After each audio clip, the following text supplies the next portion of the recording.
योगी जी कह रहे हैं कटोगे और बटोगे, कुछ प्रतिशत हिंदू जागृत हुआ तो मोदी जी हैट्रिक बनाने में कामयाब हो गए, लेकिन 70-80% क्राइम कम हुआ योगी जी के आने के बाद। यूपी में विधानसभा चुनाव आने वाला है, क्या लगता है किसकी सरकार बनेगी? देखो, हैट्रिक बनाने में जैसे मोदी जी कामयाब हुए ऐसे योगी जी होने जा रहे हैं।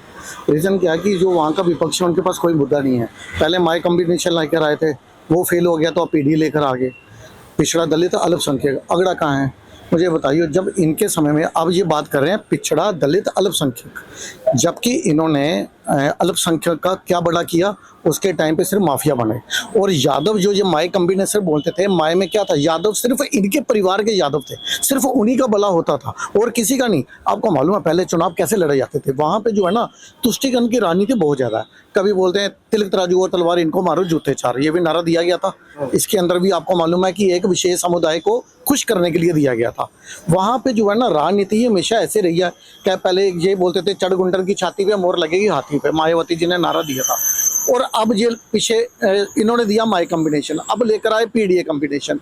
पीडीए कॉम्बिनेशन में यही अखिलेश यादव हैं जो आज दलितों की बात कर रहे हैं। आपको मालूम होगा जब मायावती मुख्यमंत्री थी तो उन्होंने इन्हीं अपने दलितों भाइयों के लिए एक बिल लेकर आई थी कि प्रमोशन इन रिजर्वेशन, रिजर्वेशन नहीं प्रमोशन, कि जो बंदे जॉब कर रहे हैं उनको प्रमोशन मिले, उसके लिए भी रिजर्वेशन हो। और यही अखिलेश यादव उन दलितों को प्रमोशन ना मिले इसके लिए इन्होंने सड़क से लेकर सदन तक लड़ाई लड़ी थी।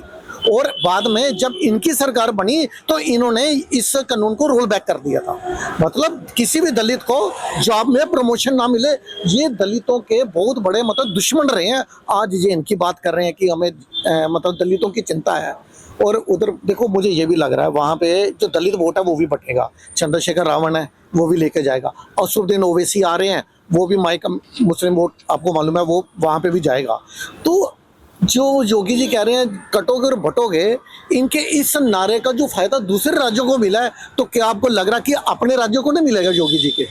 क्योंकि उनका अभी एक ही काम है कि हिंदू जो है वो, देखो अभी कुछ प्रतिशत हिंदू जागृत हुआ तो मोदी जी हैट्रिक बनाने में कामयाब हो गए।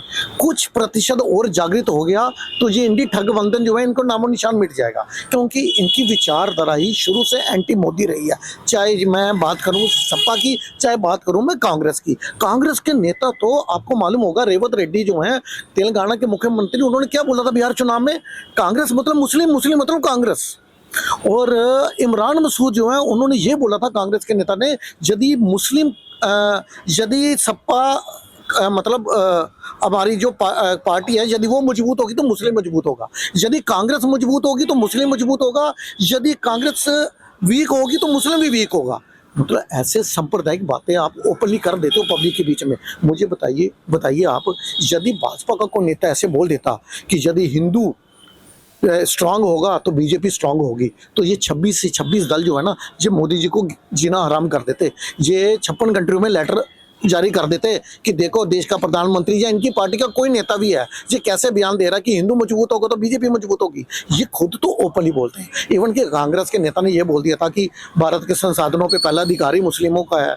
तो कांग्रेस पार्टी हो चाहे सपा पार्टी हो, सपा पार्टी आपको मालूम है हिंदू विरोधी विचारधारा रही है। यही अखिलेश यादव है जिन्होंने अभी कुछ दिन पहले बयान क्या दिया था कि हिंदू धर्म है क्या, एक पीपल का पेड़ है उसके नीचे एक लाल झंडा लगा दो तो मंदिर तैयार हो गया। और इन्होंने एक दफा बोला था कि मैं नास्तिक हूँ, मेरा भगवान पे विश्वास नहीं है। और जब चुनाव आएंगे तो इनके सपनों में फिर श्री कृष्ण जी भी आते हैं। हाँ, देखो योगी जी जो है, मेरी क्या बात मुझे बताइए, योगी जी ने वहां पे खाली तीर्थ स्थानों का विकास नहीं किया, वहां पे आप देखिए हाईवे की संख्या जो है वो 4 गुना बढ़ गई। अगर मैं एयरपोर्ट की संख्या की बात करूं तो वो 4 गुना बढ़ गई। हर जिले में एम्स देने की, मेडिकल कॉलेज खोलने की उन्होंने घोषणा की हुई है और खुल भी रहे हैं। बाहर का इन्वेस्टमेंट जो है वो आपने देखा यूपी में अब आना शुरू हो गया।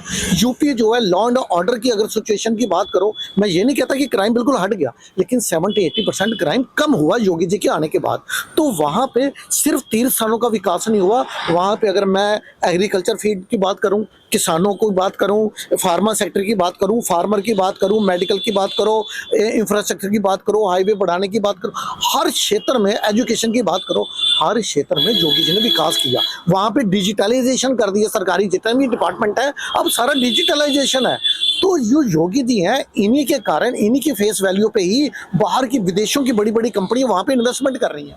तो योगी जी जो है वो यूपी के लिए सबसे ज्यादा उपयोगी हैं। इन्हों ही, जो यूपी को उल्टा प्रदेश बोला जाता था, अब यूपी को उत्तम प्रदेश बोला जाना कर 10 में से कितने नंबर देंगे? 9 के आसपास।